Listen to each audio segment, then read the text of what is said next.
जी हाँ दोस्तों, नया साल यूपी में बीजेपी के लिए लाया झटका। दो खेमों में बटी पार्टी, नया समीकरण बना अखिलेश के लिए संजीवनी।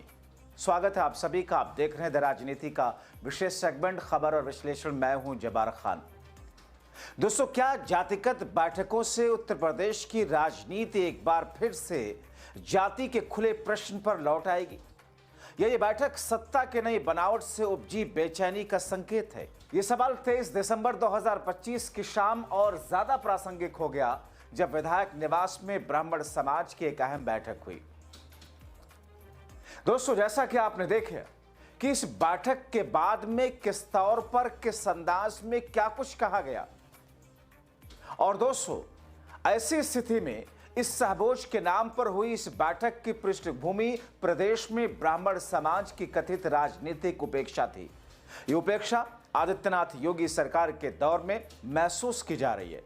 विपक्षी लंबे समय से योगी पर ठाकुर समर्थक होने का आरोप लगाते हैं। दरअसल इस पूरे घटनाक्रम को देखें तो उत्तर प्रदेश की राजनीति अब किसी एक चुनाव, एक दल या एक जाति तक सीमित नहीं रही। यह गहरे सामाजिक पुनर्संयोजन, सत्ता की बदलती बनावट और सम्मान की नई परिभाषा को लेकर चल रही तीखी खींचतान की कहानी है। दोस्तों, लखनऊ के कड़ाके के ठंड के बीच विधायक निवास में जो सियासी तपिश दिखी, वो केवल मौसम के खिलाफ खड़ी राजनीति नहीं थी, बल्कि उस असंतोष की अभिव्यक्ति थी जो लंबे समय से सत्ता के भीतर दबा हुआ था। ब्राह्मण विधायकों की बैठक ने इस दबे हुए असंतोष को सार्वजनिक मंच पर ला दिया। यह कोई साधारण सामाजिक जमावड़ा नहीं था, बल्कि राजनीतिक अस्तित्व, प्रतिनिधित्व और घटते प्रभाव को लेकर पैदा हुई बेचैनी का संकेत था। दोस्तों, इस बैठक की सबसे बड़ी खासियत यह थी कि उसमें सिर्फ बीजेपी ही नहीं, बल्कि विपक्षी दलों के ब्राह्मण विधायक भी शामिल थे। अपने वर्चस्व की तलाश में जातिगत गोलबंदी ने दलीय सीमाओं को तोड़ दिया, क्योंकि सवाल अब पार्टी का नहीं बल्कि जातीय राजनीति के भविष्य का था। पूर्वांचल और बुंदेलखंड से आए लगभग 40-50 विधायकों की मौजूदगी ने साफ कर दिया कि यह मामला किसी एक क्षेत्र या किसी एक नेता की नाराजगी तक सीमित नहीं है। डॉक्टर शलभमणि त्रिपाठी, रत्नाकर मिश्रा, उमेश द्विवेदी, साकेत मिश्रा, कृषि त्रिपाठी, प्रकाश द्विवेदी, अनिल त्रिपाठी, बाबूलाल तिवारी, धर्मेंद्र सिंह जैसे प्रभावशाली नामों की मौजूदगी में इस बात का प्रमाण थी कि यह बैठक सत्ता के भीतर से ठीक उठी एक संगठित आवाज है जिसे नजरअंदाज करना आसान नहीं। दोस्तों, इसे पूरी राजनीति को समझने के लिए जातिगत समीकरण को केंद्र में रखना जरूरी है। उत्तर प्रदेश में ब्राह्मणों की आबादी लगभग 9 से 10%, ठाकुर क्षत्रियों की आबादी 7 से 8% मानी जाती है। यानी दोनों को मिलाकर के करीब 16-17% वो सामाजिक आधार जो किसी भी बहुकोणीय चुनाव में निर्णायक भूमिका निभा सकता है। 2017 के विधानसभा चुनाव और 2019 के लोकसभा चुनाव में बीजेपी को भारी जीत के पीछे सामाजिक इंजीनियरिंग यानी कि सोशल इंजीनियरिंग की चर्चा हुई। उसमें ब्राह्मण ठाकुर समर्थन एक मजबूत स्तंभ था। इससे पहले 2012 में समाजवादी पार्टी की सत्ता वापसी में भी ब्राह्मण नेतृत्व का सत्ता संरक्षण में जगह देना रणनीति का अहम हिस्सा रहा। इतिहास गवाह है, जब इस वर्ग को सत्ता में सम्मानजनक हिस्सेदारी का भरोसा मिलता है, वो सत्ता को स्थिरता देता है, और जब उसे लगता है कि उसकी भूमिका केवल प्रतीकात्मक रह गई, तो वर्ग सत्ता के सामने असहज सवाल खड़े करने लगता है। यह भी याद रखना चाहिए कि उच्च जातियों का यह राजनीतिक प्रमेय भाजपा पर तो काफी हद तक फिट बैठता है, लेकिन अन्य क्षेत्रीय दलों की वैचारिक प्रतिबद्धताओं के विपरीत जाता है।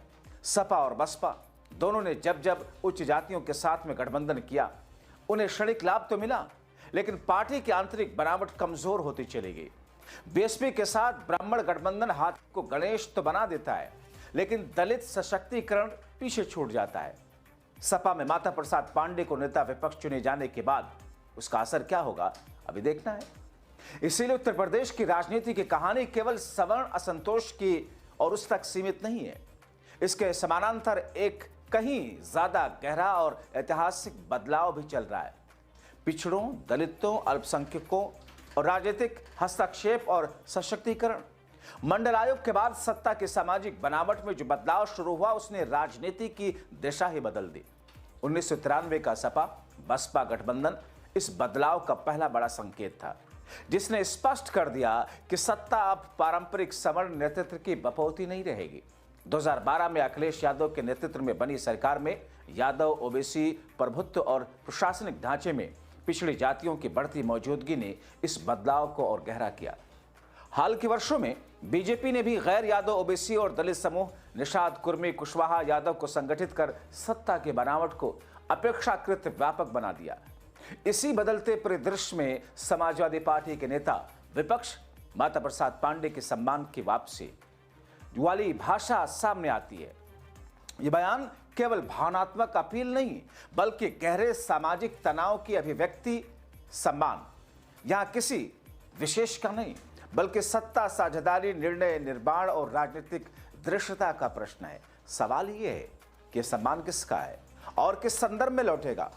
क्या ये उस दौर की स्मृति है जब सत्ता पर पारंपरिक जातियों का नैतिक और वैचारिक नियंत्रण था, या फिर ये सभी सामाजिक समूहों के लिए बराबरी पर आधारित सम्मान की बात करता है।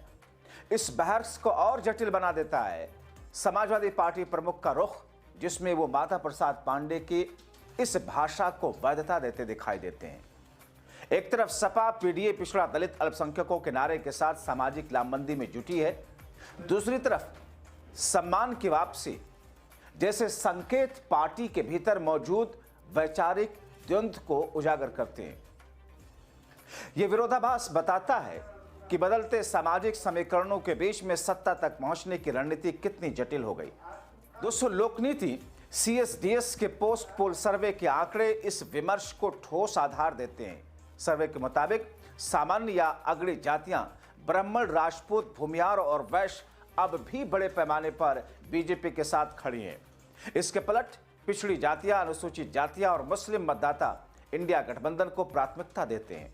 देखा जाए तो हिंदू, लोअर ओबीसी जातियों में बीजेपी और उसके सहयोगियों के वोट प्रतिशत में मामूली बदलाव है, लेकिन कांग्रेस को इस वर्ग में 3% और उसके सहयोगी दलों को 2019 के मुकाबले 4% का लाभ हुआ। यह गैर यादव ओबीसी आधार में धीरे धीरे उभरती दरार का संकेत है। दलित वोटों के आंकड़े और भी निर्णायक हैं। राष्ट्रीय स्तर पर बीजेपी 2019 के मुकाबले 3% दलित समर्थन खोया है, जबकि उसकी सहयोगी पार्टियों ने 2% समर्थन गंवाया। कांग्रेस ने भी 1% दलित समर्थन खोया, लेकिन उसके सहयोगी दलों को फायदा हुआ। खासतौर पर उत्तर प्रदेश में समाजवादी पार्टी द्वारा दलित वोटों का जुटाया जाना यह बताता है कि दलित राजनीति अब केवल प्रतीकात्मक प्रतिनिधित्व से संतुष्ट नहीं है, बल्कि सत्ता में वास्तविक हिस्सेदारी चाहती है। आर्थिक वर्गों के आधार पर मतदान व्यवहार तस्वीर को और ज्यादा जटिल बनाता है। 2024 के लोकसभा चुनाव में भले ही बीजेपी अपने दम पर बहुमत से पीछे रह गई हो, लेकिन आर्थिक रूप से कमजोर वर्गों के बड़े हिस्सों ने अब भी बीजेपी को वोट किया। गरीबों में 37% ने भाजपा और 21% ने कांग्रेस को चुना। निम्न वर्ग में बीजेपी को 35% वोट मिले, जो कांग्रेस से 13% ज्यादा है। ये दिखाता है कि सांस्कृतिक राष्ट्रवाद, कल्याणकारी योजनाएं अब भी गरीब और निम्न वर्ग के एक हिस्से को भाजपा से जुड़े हुए हैं, लेकिन यह समर्थन दलित और पिछड़े समुदाय में समान रूप से मजबूत नहीं है। अब दोस्तों, इन सभी तथ्यों को साथ रखकर देखें तो ब्राह्मण ठाकुर बैठकों की बेचैनी, सम्मान की वापसी की भाषा और पीडीए की आक्रामक राजनीति एक ही प्रक्रिया के अलग अलग चेहरे हैं। यह प्रक्रिया सत्ता के सामाजिक बनावट में हो रहे बदलाव की सवर्ण राजनीति अपने घटते प्रभाव को लेकर असहज है, जबकि पिछड़े दलित और अल्पसंख्यक समुदाय बढ़ते राजनीतिक आत्मविश्वास के साथ सत्ता में स्थायी हिस्सेदारी की मांग कर रही है। आगामी विधानसभा चुनाव इसी टकराव के निर्णायक परीक्षा होंगे। ये चुनाव केवल बीजेपी बनाम सपा या किसी गठबंधन का मुकाबला नहीं होगा। ये तय करेगा कि उत्तर प्रदेश की राजनीति सम्मान को कैसे परिभाषित करती है, बराबरी और हिस्सेदारी के रूप में या फिर पुराने वर्चस्व की स्मृतियों के सहारे। लखनऊ की ठंड में उभरी यह सियासी गर्मी दरअसल उसी संघर्ष की आंच है, जिसमें सत्ता, समाज और इतिहास आमने सामने खड़े हैं। और यही वजह है कि उत्तर प्रदेश की राजनीति आज सिर्फ चुनाव नहीं लड़ रही, बल्कि अपने भविष्य की वैचारिक दिशा और दशा तय कर रही है। ऐसी स्थिति में दोस्तों, आप क्या सोचते हैं? अपनी राय कमेंट बॉक्स में जरूर लिखें।